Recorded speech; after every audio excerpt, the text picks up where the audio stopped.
যারা অবিবাহিত যুবক যুবতী আছো, এই লেকচার তোমরা যারা শুনছো, তোমাদের মধ্যে কেউ যদি জেনা করে থাকো, অবিবাহিতর কথা বলছি, তোমাদের কাঁধের মধ্যে এখন 100 বেত্রাঘাতের শাস্তি ঝুলে আছে।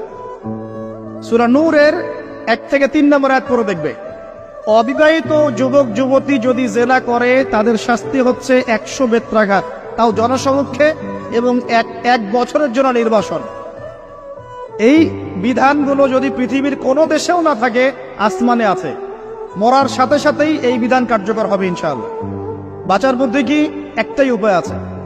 এই লেকচার কানে চলে গেছে, অনতিবিলম্বে ওযু করবে, ওযু করে খালেস ভাবে রাতের শেষ রাতে জায়নামাজ বিছাবে, জায়নামাজ বিছিয়ে আল্লাহর সামনে দাঁড়িয়ে 2 রাকাত নামাজ পড়বে, পড়ে নিজের পাপের কথা স্মরণ করে চোখ দিয়ে দরদর করে পানি ফেলে দিবে, আল্লাহকে সেজদায় গিয়ে বলবে, আল্লাহ আমি জেনা করেছি, আমাকে মাফ করে দাও।